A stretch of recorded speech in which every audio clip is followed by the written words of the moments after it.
안녕하십니까.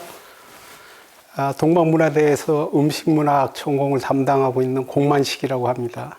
오늘은 사찰 음식에서 콩 관련 음식의 역사와 문화라는 주제로 말씀을 좀 드리려고 합니다.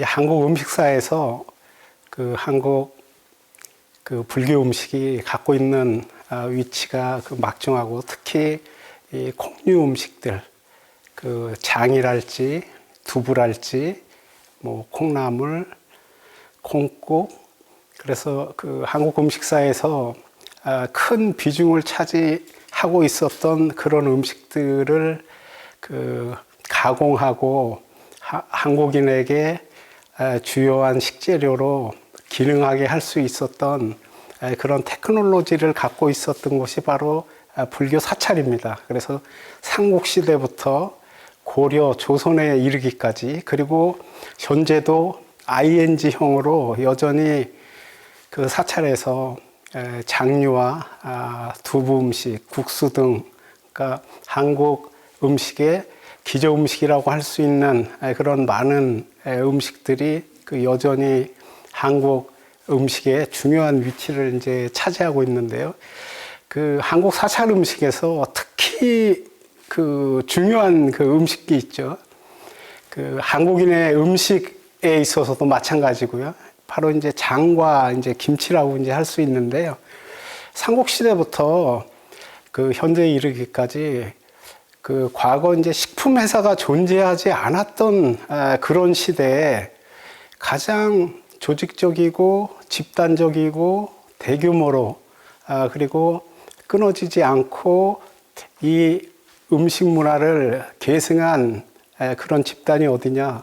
바로 이제 불교 사찰이거든요. 그래서 오늘은 한국 이제 음식사에서 가장 중요한 그런 이제 식재료이기도 하고, 또 한국 불교 사찰이 한국 음식사에서 가장 크게 기여한 그런 음식 문화 중 하나인 콩류 음식들, 장류랄지 두부랄지 이런 콩류 음식에 대한 역사를 불교 사찰 같은 경우 한국에만 국한되지 않고 중국, 일본까지 포함을 해서 이 동아시아 전체가 이제 동일한 하나의 문화권을 이제 형성하고 있어서, 이 장류 문화랄지 두부 문화랄지 이런 것들을 각 개별 나라의 입장에서 바라볼 수도 있지만, 동아시아가 선불교라고 하는 이제 공통적인 종교적인 공동체 속에서 공유하는 그런 특성이 이제 대단히 강합니다. 그래서 먼저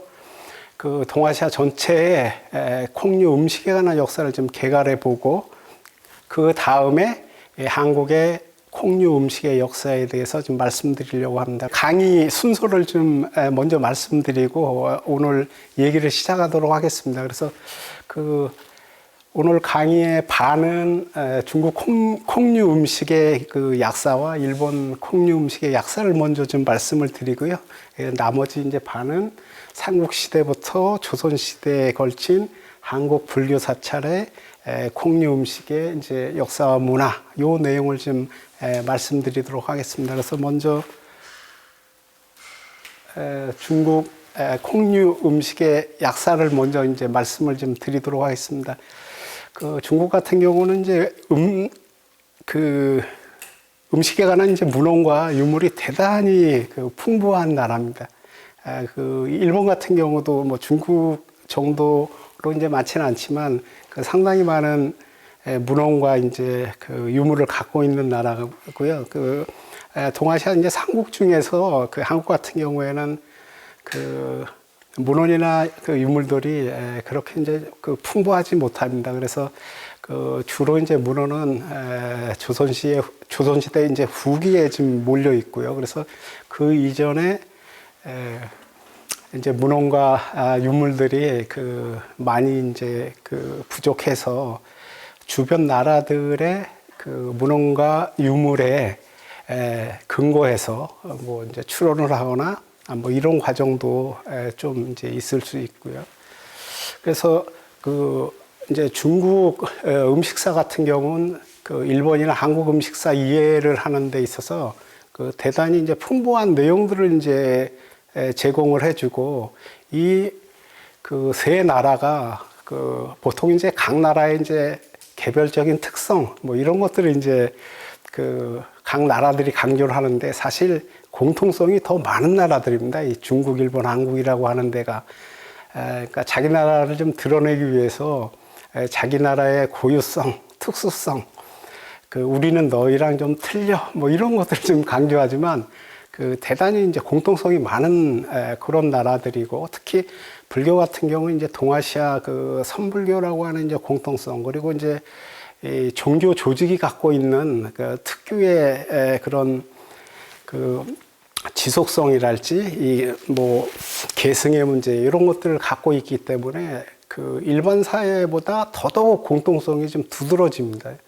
그래서 그 일반 사회 같은 경우는 그 여러 가지 사정에 의해서 그 왕조의 변천이랄지 뭐 사회적 변천에 따라서 이게 이 계승 지속 관계가 이제 끊어질 수 있지만 쉽게 뭐 이를테면은 왕조가 뭐 삼국에서 뭐 고려로 바뀐다랄지 고려에서 조선으로 바뀐다랄지 그렇지만 그 불교 교당 같은 경우는 그 여말에 아니 저기 신라 말에 그 이제 선불교가 들어왔다 그러면은 왕조가 바뀌어서 그 선불교가 끊어지냐 그게 아니라 고려에도 계승되고 조선에도 계승되고 이렇게 지속성을 이제 갖고 있거든요. 근데 그 음식 문화도 이제 불교 사찰의 음식 문화도 그런 지속성을 다른 일반 사회 집단보다 더 강력하게 이제 갖고 있고 그리고 과거에 이제 식품 회사가 없던 상황에서 한국의 기저 음식들 장류랄지 이 김치와 같은 가장 중요한 음식들을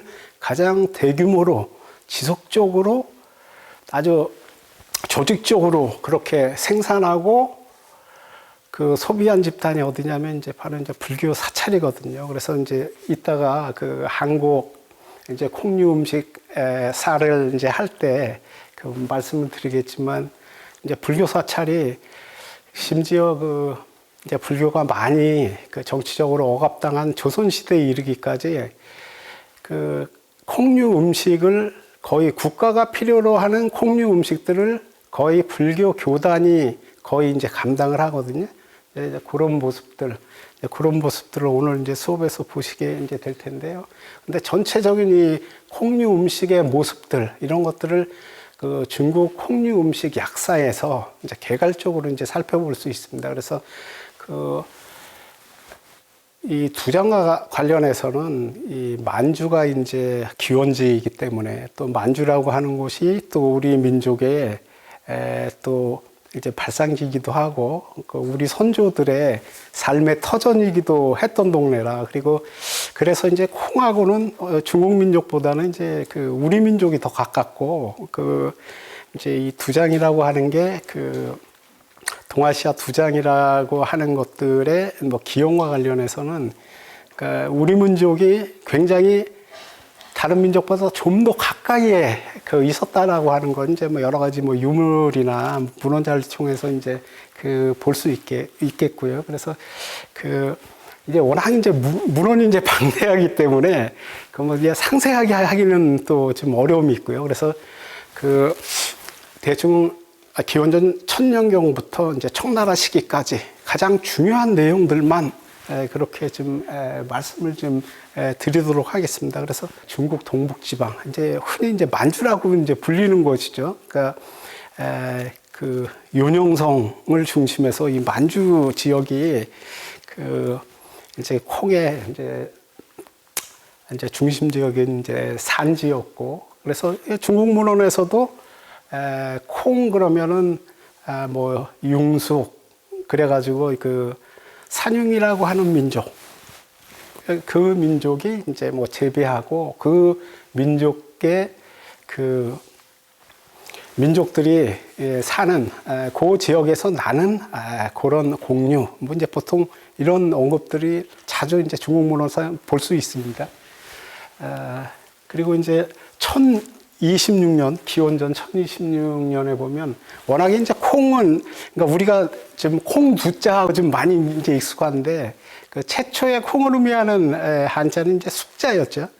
그러니까 이거는 뭐 조선시대에도 이제 많이 쓰고, 한국 같은 경우는 태, 두, 숙, 이런 한자들을 좀 이제 같이 쓰는 뭐 이제 그런 성격이 강한데, 그러니까 중국 같은 경우는 최초로 콩을 의미하는 한자는 이제 그 숙이었고, 이게 그 주나라 이제 청동기 있죠. 그 청동기에 이제 그 4번 등장하고요. 그래서 콩이라고 하는 공류가 그 기원전 천년경 전후부터도 이미 중요한 공류였다. 뭐 이런 사실을 지금 알 수 있고요. 그러니까 잘 아시는 시경이라고 하는 문헌에도 이제 콩에 관한 이제 그 언급들이 이제 나오고 있죠. 그래서 그 공류를 언급하면서, 그 중요한 공류를 언급하면서 이제 콩을 언급하고 있는 모습을 이제 볼 수 있고, 그 잘 알려져 있는 유가경전 논어라고 있죠. 그 논어에도 보면 그 오곡을 언급하면서 이제 숙이 나오죠. 그래서 그 기장, 직서, 도맥, 숙, 그래서 이제 콩이 언급되고 있습니다. 그래서 이미 기원전 그 역사 시대가 시작된 초기부터 콩이라고 하는 공류가 대단히 이제 그 중요한 공류였다. 뭐 이렇게 이제 알 수 있고요.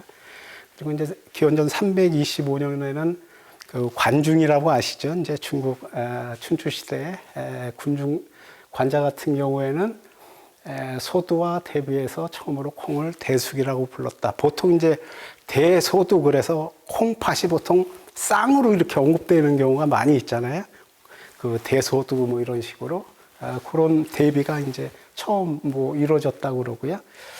그리고 그 춘추 시대 기원전 이제 300년 경에 앞에서는 콩을 의미하는 한자가 이제 숙이었는데 이제 처음으로 두자라고 하는 콩두자가 이제 등장을 하게 되고요. 이제 대소두라고 하는 이런 콩과 팥이 쌍으로 언급되는 이런 언급들이 이제 나오게 되고요. 그래서 그 이후에 있어서는 보통 콩과 팥이 쌍으로 대소두 이런 식으로 이제 언급하게 되고요. 기원전 240년경에 그 순자는 콩죽에 대해서 이제 언급하고 있는데, 이 콩죽이 그 사실 뭐 이제 별 대단한 이제 그런 뭐 음식은 아닌데, 그 특히 이제 가난한 사람들, 일반 백성들 음식과 관련해서 그 지금도 이제 경상도 같은 데 보면 그 이제 스님들이 콩잎으로 그 깻잎처럼 이제 그 콩잎으로 그걸 이제 간장에 또는 된장에 이제 절여서 이제 그렇게 이제 그 반찬을 해서 드시고, 근데 이제 과거 같은 경우에는 콩으로 이제 특히 가난한 백성 같은 경우 국을 많이, 그러니까 밥은 이게 콩으로 만든 두반 콩밥을 먹고, 국은 콩잎으로 만든 콩국을 끓여서 먹는 거예요, 일반 백성들이. 그러니까 그 콩밥이라고 하는 의미는 뭐냐면 아주 가난한 사람들이 먹는 음식, 이게 이제 콩과 이제 이미지가 이제 연결이 돼가지고, 그래서 여기 이제 철수 음수라고 하는 게 콩밥을 먹고 물을 마신다. 이게 일반 백성들의 그 식생활을 그 대표하는, 또는 가난한 그 식생활을 그 상징하는 이제 그런 표현으로 이제 그 사용이 된 거죠.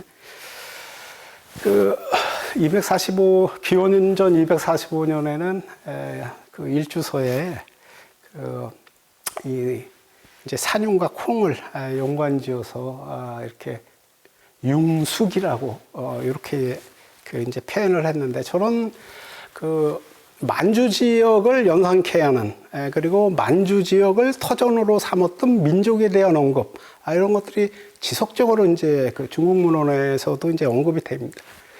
그래서 이제 이 콩이라고 하는 음식, 그리고 이후에 두장이라고 하는 이 된장, 뭐 이런 장류, 이것과 만주 지역, 그리고 그 당시에 이 만주 지역을 터전으로 삼았던 민족이 그 당시 이제 우리 민족과 상당히 관계가 많기 때문에 그런 의미에서 이제 더더욱 이제 관계성이 이제 짙다고 얘기할 수 있겠고요.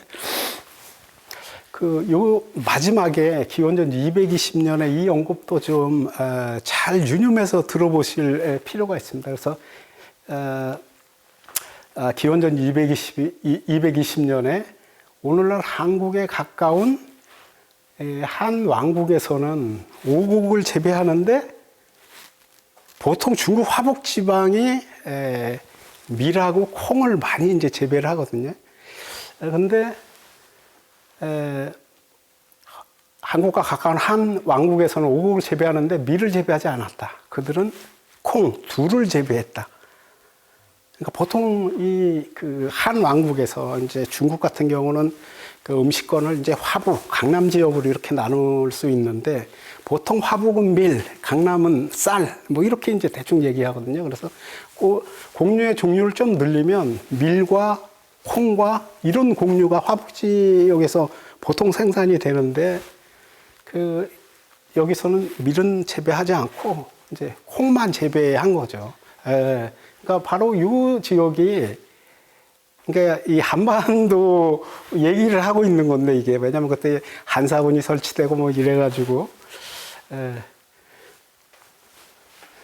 그리고 중국 음식사 전체에서 가장 중요한 두 왕조를 꼽아라 이렇게 얘기하면 하나는 한나라 한왕조고 그 다음에는 이제 송왕조입니다. 그래서 이 한왕조는 그 이전에 그 쌀 같은 경우는 물만 붓고 밥을 바로 할 수가 있는데 밀 같은 경우는 물만 붓고 바로 해서 먹을 수가 없습니다. 밀 같은 경우는 우리가 소화시키기 위해서는 먼저 재분이 돼야 됩니다. 이게 부셔져야 되는데 밀 같은 경우는 그래서 밀이 그 전에도 생산이 되고 있었지만 쌀처럼 물만 붓고 밥을 지을 수 있는 그런 곡류가 아니에요. 그러니까 재분이라고 하는 과정이 반드시 필요한 그런 곡류인데 재분법이 발달하지 않았기 때문에 그전에는 밀보다 오히려 보리가 대접을 이제 근데 이제 그 맷돌이랄지 이 재분 도구들 이런 것들이 가능해진 게 이제 한나라 때거든요. 그리고 이제 한나라 같은 경우도 어느 정도 가능했지 우리가 생각하는 것처럼 우리가 지금 생각하는 밀가루처럼 그렇게 곱게 재분이 안 되거든요. 그 한나라 시대에는. 그러니까 어느 정도 거칠게 이제 재분이 되는, 그러니까 그때부터 밀과 콩이 이제 인간이 이용할 수 있는 곡류로 이제 중요성이 이제 확 부각이 된 겁니다. 그러니까 그전에는 이거는 어떻게 재배를 했지만 먹기 참 곤란한 그런 곡류에서 이제는 다양하게 이제 그러니까 여러 가지 장도 만들 수 있고 여러 가지 이용할 수 있는, 그래서 한나라가 중요한 게 재분법하고 밀과 콩을 이용할 수 있는 그런 이제 이제 여건이 어느 정도 이제 개시가 이제 된 겁니다. 완전하지는 않지만. 그리고 이제 송나라 같은 경우는 중국 음식 기술이랑 음식 문화가 만개한 시대이기 때문에, 그러니까 그렇게 한나라, 이제 송나라 얘기를 이제 하는데요. 그래서 특히 한나라 음식 문화를 유물로 눈으로 확인할 수 있었던 이 사건이 뭐냐면 이 마왕태 유물이 발견됐다고 하는 겁니다. 그러니까 여기에는 옛날에는 종이로 글을 쓰기 전에 그러니까 죽간이나 목간에 이제 글을 썼는데 거기에 음식에 대한 언급들이 나오고 또 비단으로 쓴 그런 일종의 한의서 같은 52병방이라서 거기에도 이제 예전엔 식약동원 그래서 음식하고 이제 약이 거의 이코르 관계이기 때문에 이제 그런 언급들이 이제 구체적으로 등장을 하고, 사실 이제 접시랄지 음식의 잔존물 그런 것들이 전부 이제 발견이 됩니다. 마왕태 유적에서. 그래서 여기 보면은 마왕태 1, 2, 3호 이렇게 이제 고분이 있는데 거기 보면 이제 비단천에 52병방이라고 해서 이제 일종의 한의서 내용들을 담은 그런 것이 이제 발견이 됐습니다. 근데 거기에 보면 두장이, 그러니까 이 장의 역사는 그 이를테면 춘추 뭐 전국 시대까지는 그 어육장이라고 그래서 우리가 생각하는 콩으로 담은 된장이 아니라 옛날에는 고기를 잘게 잘라가지고 소금 넣고 그래서 그 발효시키는 그런 육장, 또 생선을 뭐 소금 넣고 발효시키는 그런 어장, 그 장 그러면은 춘추 전국 시대는 어육장이었거든요. 근데 한나라를 기점으로 해서 이제 두장, 콩으로 만드는 우리가 생각하는 이 된장류 이런 것들이 이제 본격적으로 이제 만들어지기 시작되는데, 마왕태 그 백서에서 비단으로 쓴 그 천에서 그 두장이 이제 언급되고 있다. 그래서 이제 한나라를 기점으로 제분 기술들이 이제 발전을 하고 이러면서 이제 콩이 이제 본격적으로 이렇게 이제 이용이 되게 된 거죠. 그래서 마왕태 두장은 토기류에서 발견된 음식 중 하나였고, 그 이제 죽간에 이제 언급들이 있는 거죠. 더불어서 이제 중요한 게 이제 한묘에서 또한 시와 국이 발견됐다라고 하는 것. 그러니까 시라고 하는 것은 아주 이제 간단하게 얘기하면 그 인스턴트 장류라고 생각하시면 됩니다. 그래서 콩 알갱이가 살아있는 인스턴트 장류다.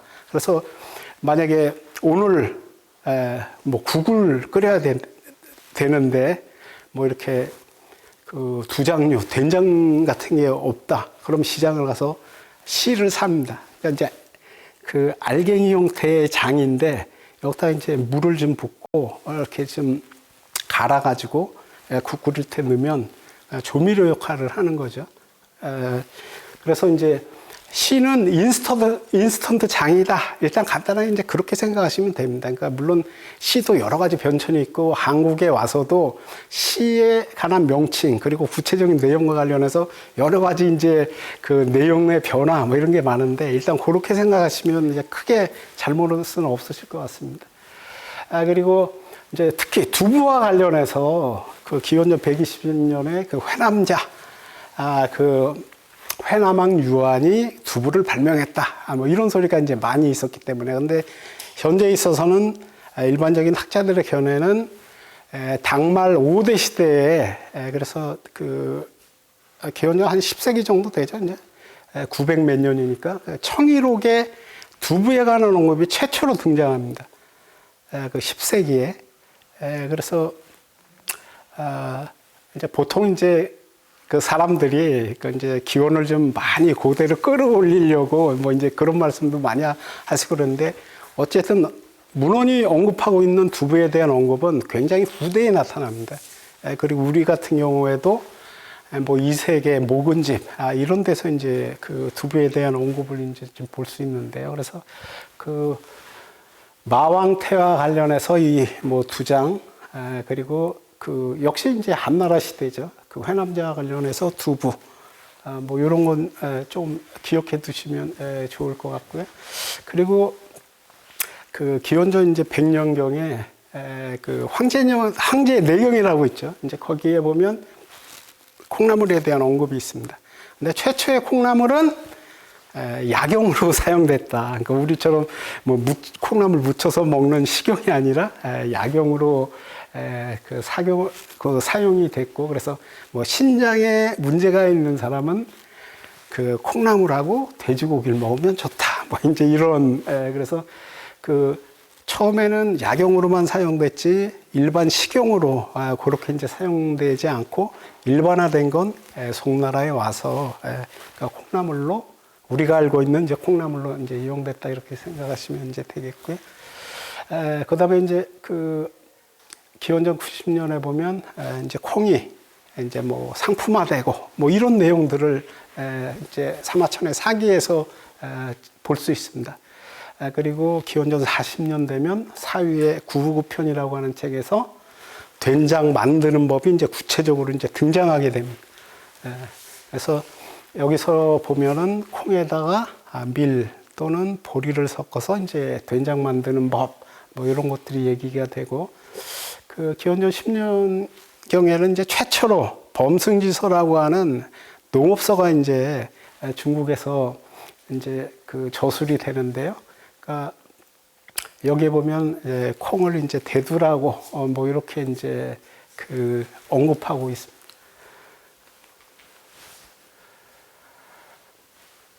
그리고 기원전 100년 경에 보면 중국 최초의 뭐 한의서라고 할 수 있죠. 신농 본초경에 보면 그 콩에 대한 언급이 있고, 그러니까 보통 이제 콩나물을 한자로 그 뭐 황권 뭐 이런 표현을 하는데, 콩나물을 한자로 그래서 대두황권에 대한 그런 내용을 담고 있고요. 그다음에 이제 음식사에서도 이제 중요한 이제 물언인데, 후한 시대에 이제 최식의 3인올령이라고 하는데 최초로 이제 간장이 이제 언급이 그 되고 있다고 하는 거고요. 그리고 그 동아시아에서는 이 된장간장과 관련해서 또 콩, 그렇게 콩, 된장간장과 관련해서 이 한자 표현이 굉장히 많습니다. 그리고 이제 간장을 시유라고도 불렀다. 그리고 이제 기원 후로 와서요. 그 뭐 이제 서진 그 이제 진나라 시기죠. 과기공이 지은 광지에 보면 백두에 대한 언급이 이제 나타나고, 450년경에는 이제 구황식품으로서의 콩. 이거는 동아시아에서 이제 중요한 이제 공유입니다. 특히 구황 음식과 이제 관련해서요. 그리고 조금 이제 이름을 이제 기억해 두면 이제 그 좋을 인물인데, 그 이제 도원경이라고 하는 이 이제 도사이기도 하고, 그리고 또 이제 의학자이기도 하는데요. 그래서 이제 황건에 대한, 콩나물에 대한 이제 그런 내용, 그리고 이제 음식사와 관련해서도 이제 이 인물이 그 대단히 이제 중요해서요.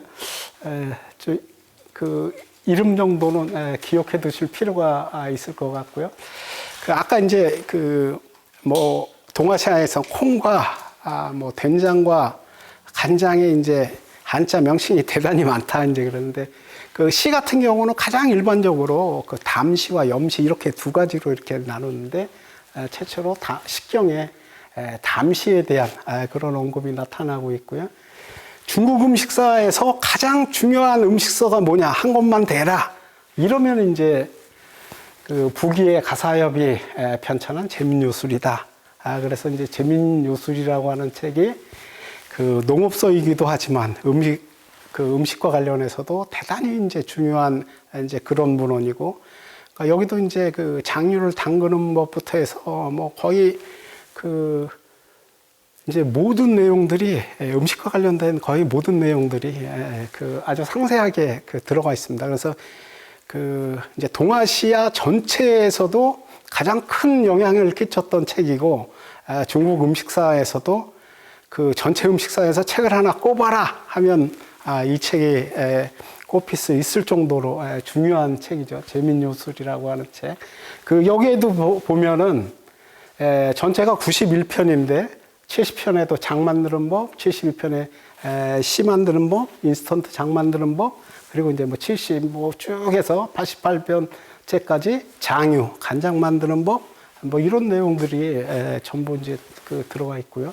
이제 아까 말씀드린 대로 두부에 대한 구체적인 언급이 등장하는 것은 당말 5대 시대에 도곡의 청유록에 두부가 최초로 언급이 되고 있다. 그 다음에 이제 북송시대, 980년 북송시대에 보면 이제 대두유와 유부 있죠. 두부를 기름에 튀긴 것. 그러니까 이제 좀 더 두부의 이제 두부가 만들어지면서 대충 보면 이제 당나라 말에도 두부가 이제 존재했던 그런 모습이 이제 나타납니다. 그런데 이제 아무튼 언급된 건 이제 청유록이고요. 그래서 이제 구체적으로 이제 그 두부를 이제 튀기면 이제 이걸 유부라고 그러잖아요. 그리고 이제 콩 국물을 약하게 이제 끓이면 거기 두부 피가 이제 생기잖아요. 일본 사람들 유바라고 하는 것, 두부 피가 이제 생기는데 그런 그 콩과 관련돼서 생산될 수 있는 여러 가지 식품들, 그런 얘기들이 이제 본격적으로 이제 그 언급이 되죠. 그래서 그 대두, 기름, 그러니까 먹는 식용의 그 기름의 역사를 이렇게 보면 그 송나라 이전까지 이제 기름을 어떻게 그 사용했냐면 주로 동물의 기름입니다. 돼지 비계랄지 양의 백기름 이런 것들을 그 음식을 이제 뭐 튀긴다랄지 할 때 그 동물성 이제 기름을 사용을 하게 된 거죠. 근데 우리가 이제 보통 지금은 이제 뭘 튀길 때 보면 식물성 기름을 사용하죠. 그래서 또 가장 그 일반적인 게 대두유입니다. 콩기름. 근데 이 콩기름, 그러니까 식물성 기름이라고 하는 게 그 중국사에서 그 일반화된 게 그 언제냐면 남송식입니다. 그전에는 그 기름 같은 경우도 아까 이제 밀과 콩을 얘기할 때 재분 기술 얘기했지만 이 기름과 관련해서는 이 착유 기술, 압착할 수 있는 것. 그러니까 콩에서 기름을 짜낸다? 이게 지금은 아무것도 아니지만 고대사에서는 굉장히 어려운 일입니다. 콩에서 기름을 짜낸다는 거. 그 기술이 사용이 돼서 일반적으로 모든 사람들이 콩기름, 식용유를 사용할 수 있게 되는 시점이 남송식입니다. 그러니까 이제 대두유에 대한 언급이 이제 북송에 이제 그 처음 이제 언급이 되고요. 그래서 이제 뭐 콩기름에 두부 부쳐 먹는 것, 이것도 역사적으로 남송 시대 정도 돼야 가능한 거죠. 그 전에는 그 대두에서 콩기름을 짜낼 그런 착유 기술이 없었기 때문에 그 전에 만약에 그 두부를 어떻게 해 먹고 싶다. 그러면 동물 기름, 돼지 비계랄지 뭐 양기름이랄지 이제 그런 거 사용을 해야 되죠.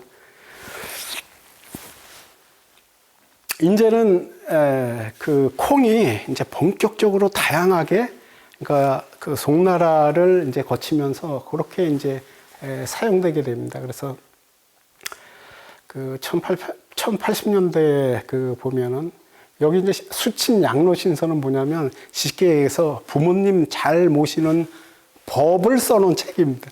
부모님 잘 모시는 법. 이제 그 여기에 보면 그 이제 씨를 인스턴트 장을 넣어서 만든 그런 레시피가 들어있고 이제 콩으로 가능한 음식들 뭐 장이랄지 씨랄지 간장이랄지 두부랄지 요런 레시피 요리법이 이제 언급되어 있고요.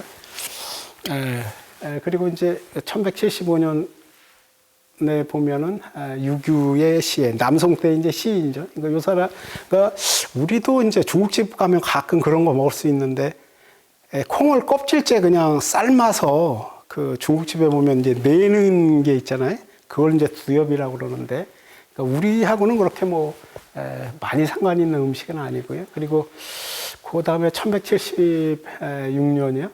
그러니까 두부를 예전에 역이라고 불렀는데 이건 조선시대에도 이 표현을 사용합니다. 또 일부. 그러니까 이거는 이제 아주 드문 표현인데 요 언급이 이제 조선시대에도 이제 나오고요. 뭐 주위도 이제 두부에 대해서 언급하고 있는데 그 뭐 한나라 시대에 뭐 유안을 이제 그 언급을 하고 있죠. 그 남성시기에 유명한 음식서가 이제 음식서 중에 하나가 상가천공이라고 하는 그런 음식서가 있는데 여기서 보면 간장을 의미하는 그 장유라고 하는 표현이 이제 처음 언급되고 콩나물 요리법 그리고 이제 두부 요리법 이런 것들이 이제 현재 우리가 생각하는 수준의 그 뭐 콩나물, 두부 요리 이런 것들이 이제 그 언급되기 시작하는 거죠. 그러니까 이 송나라 시대에 오면 그 이제 중국 요리가 이제 일정한 궤도에 이제 그 올라서 이 송나라의 음식의 모습은 현재 중국의 그 음식의 모습하고도 크게 차이 나지 않습니다. 그 정도로 그 수준이 이제 올라와 있고요.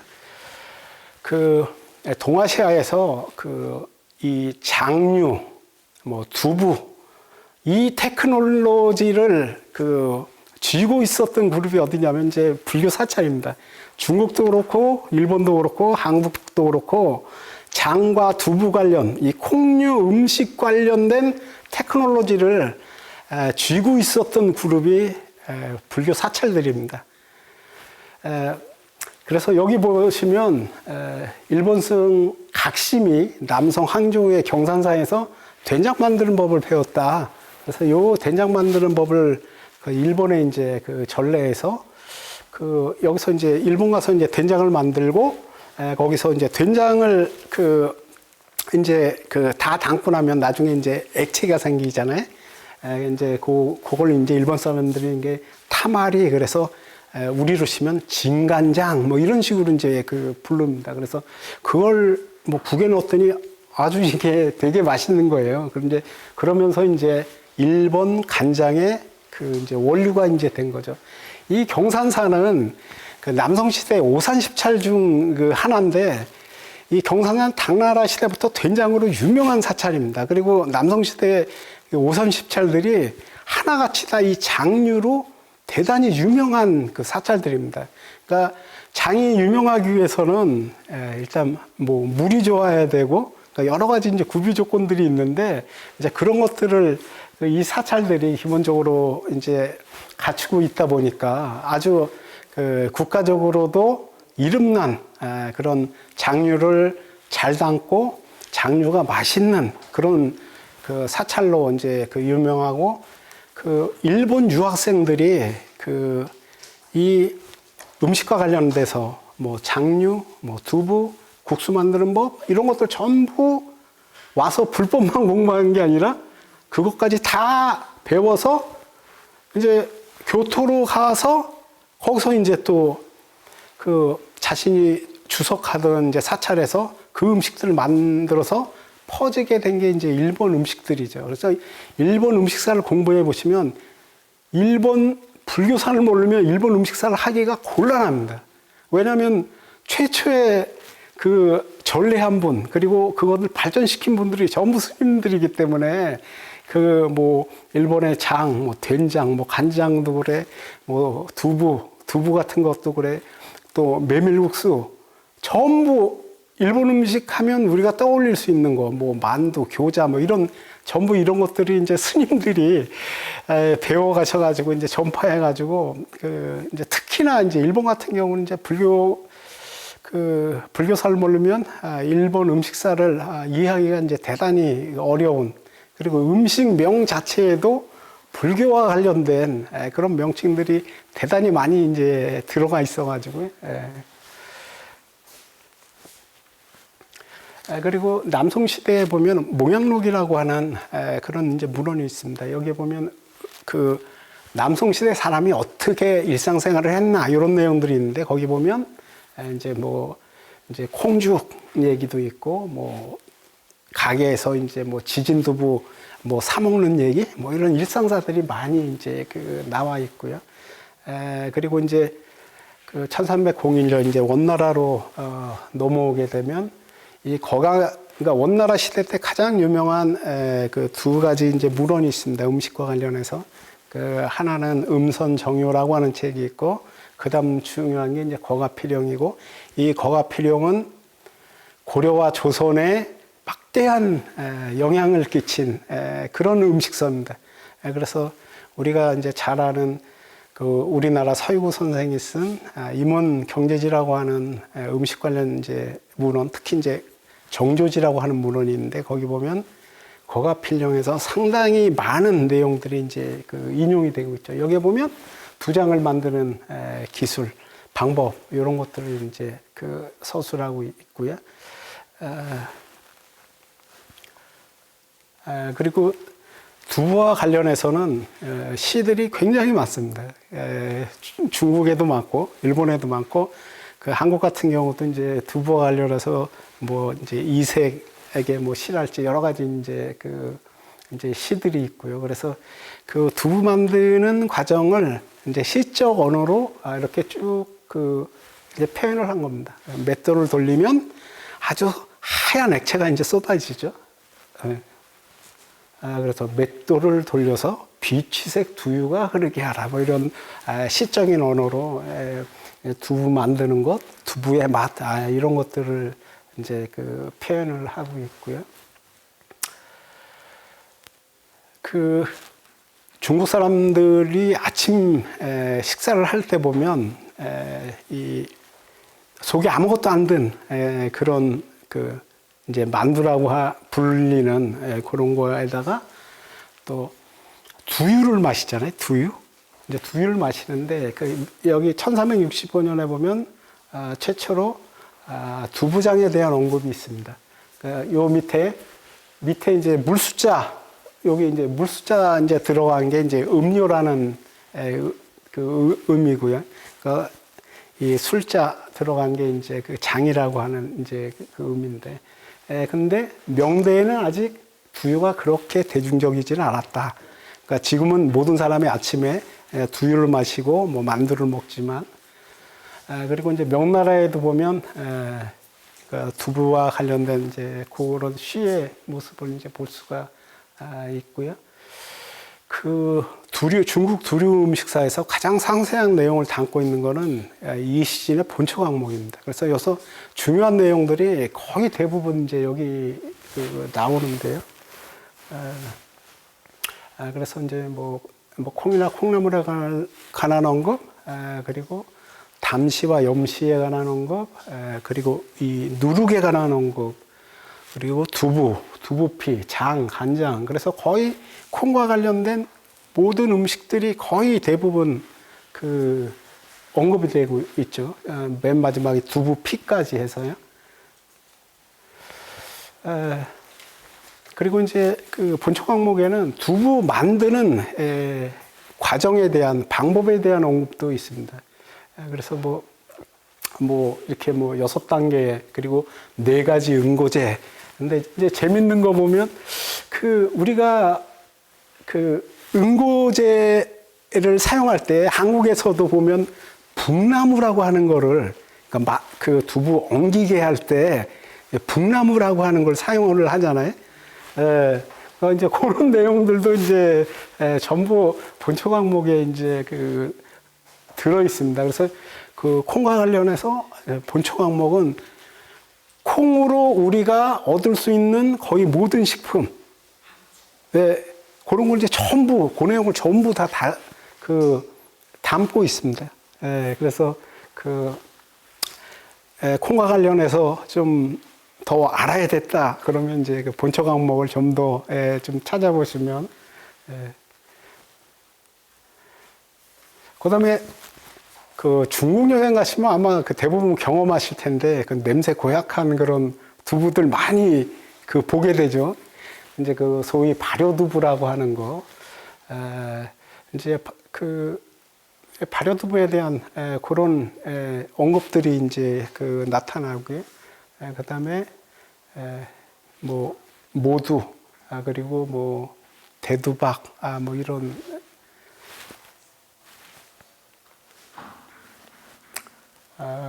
그리고 이제 콩, 뭐 두부 만든 부산물이랄지 뭐 이런 것들, 뭐 이런 거에 대한 언급들이 나타나고, 그러니까 청나라 시대에 있어서 가장 이제 중요한 거는 이제 청나라의 이제 음식문헌인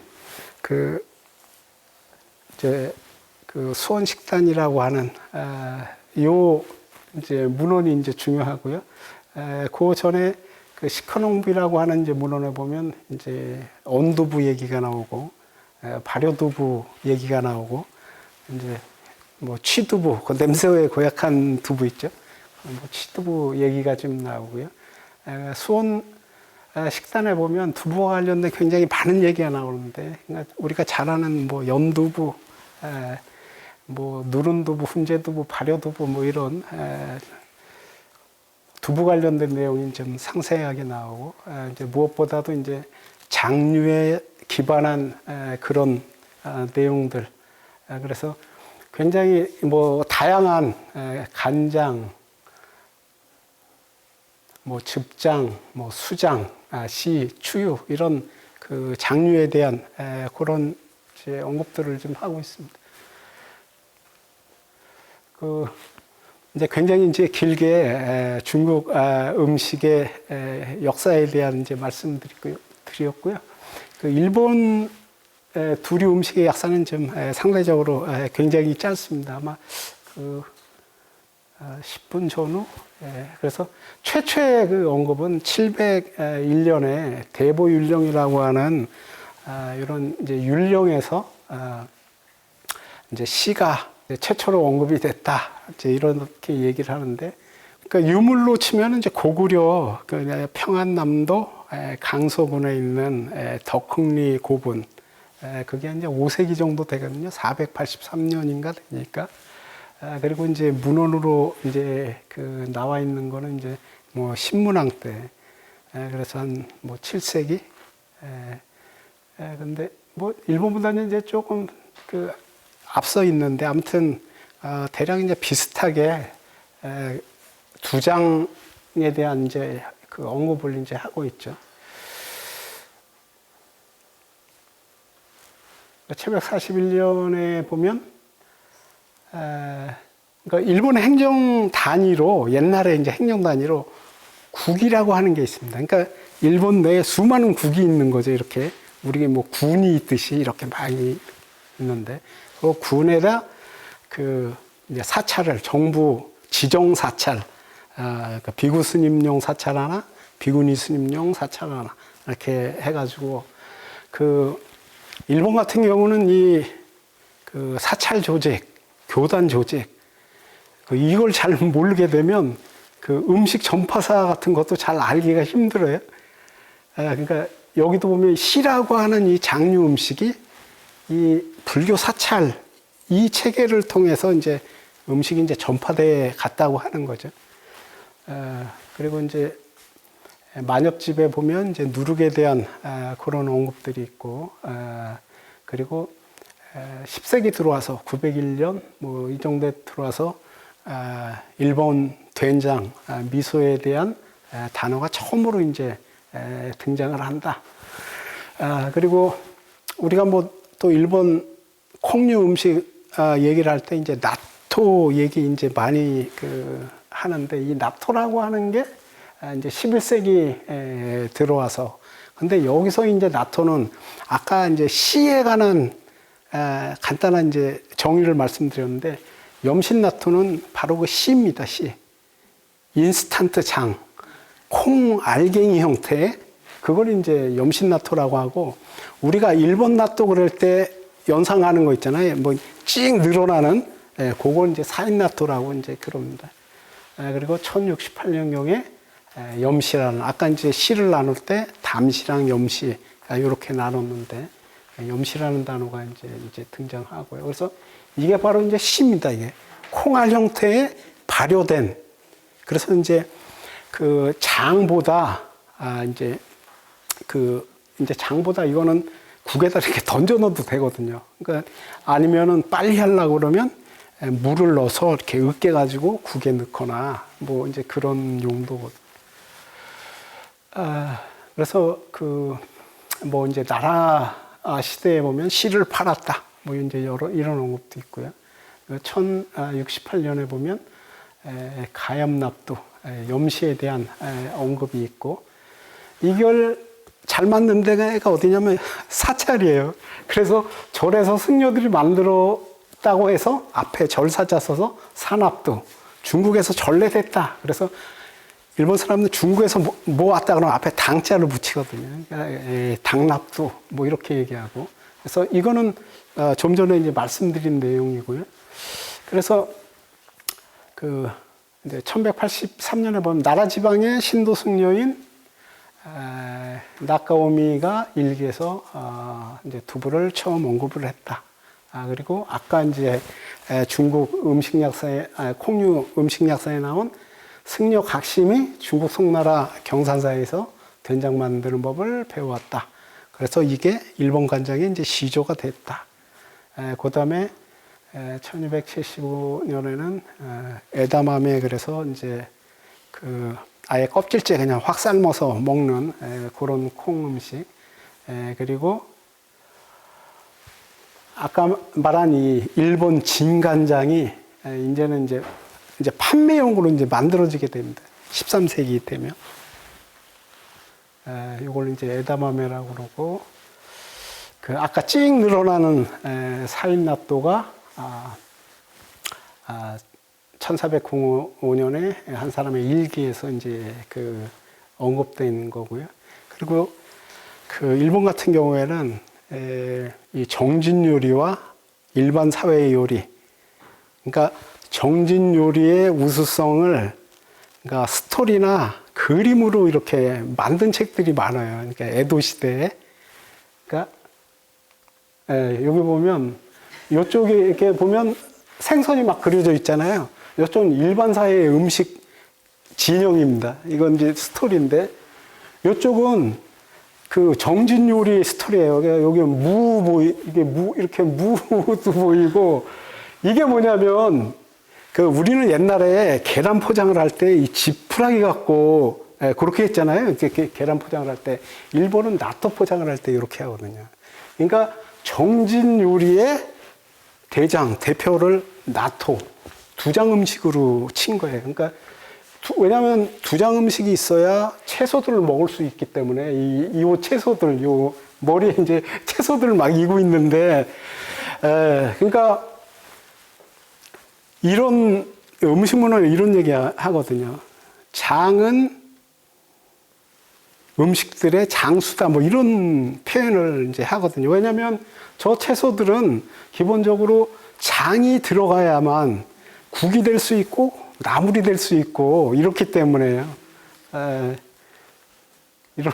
이렇게 그리고 이렇게 대독사 도쿠가와 이에야스가 대독사 스님들한테 나또를 만들어라 뭐 이렇게 그래서 지금도 팝니다. 이거는 지금도 만들어서 파는 그런 시죠.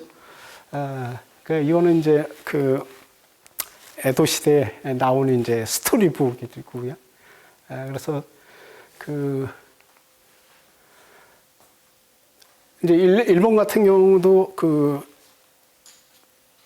이제 불교 사찰을 이제 중심으로 해가지고 여러 가지 이제 요리들이 이제 만들어지는데 이제 아무튼 그 불교 사찰과 뭐 승려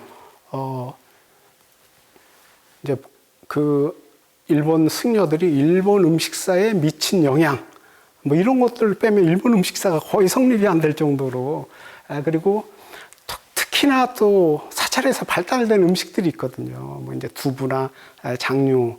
근데 그 여기도 이제 이제 보게 되면 이제 그 유부나 이제 두부를 이제 튀긴 거죠.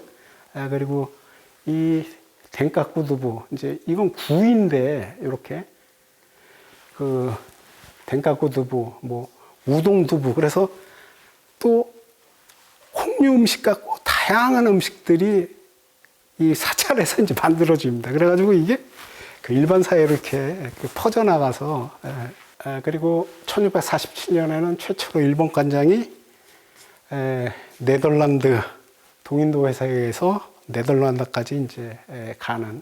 그래서 거기서 또 네덜란드 암스테르담에 가서 거기서 끝난 게 아니라 거기서 다시 미국으로 또 이제 가게 되죠.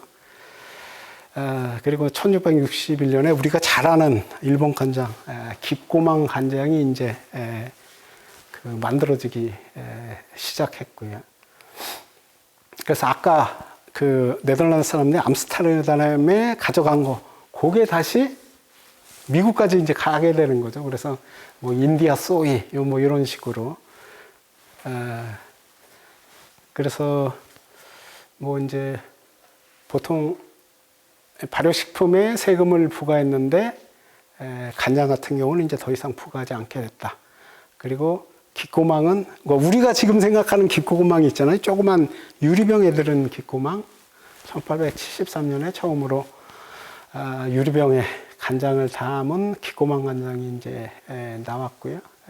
19세기 말에 콩 재배에 대한 정부 통계가 시작됐다. 그래서 이제 이 약사를 중국과 일본의 이제 약사를 말씀드리는 이유는 그러니까 조선 시대부터 삼국 시대 고려 조선에 이르는 우리의 특히 불교 사찰의 콩류 음식에 대한 이해를 좀 이제 풍부하게 하고 좀 정확하게 하기 위해서 이제 먼저 이제 말씀을 이제 드리는 겁니다. 왜냐하면 우리나라 같은 경우는 삼국 고려에 대한 언급들이 그러니까 문헌과 유물이 부족함으로 해서 좀 언급하기 어려움이 좀 존재를 해서 먼저 개괄적인 동아시아의 콩류 음식사 뭐 이런 걸 이제 말씀드리고 이후 시간에 삼국에서 조선에 걸친 한국 불교 사찰의 콩류 음식의 역사와 문화에 대해서 말씀드리도록 하겠습니다. 네.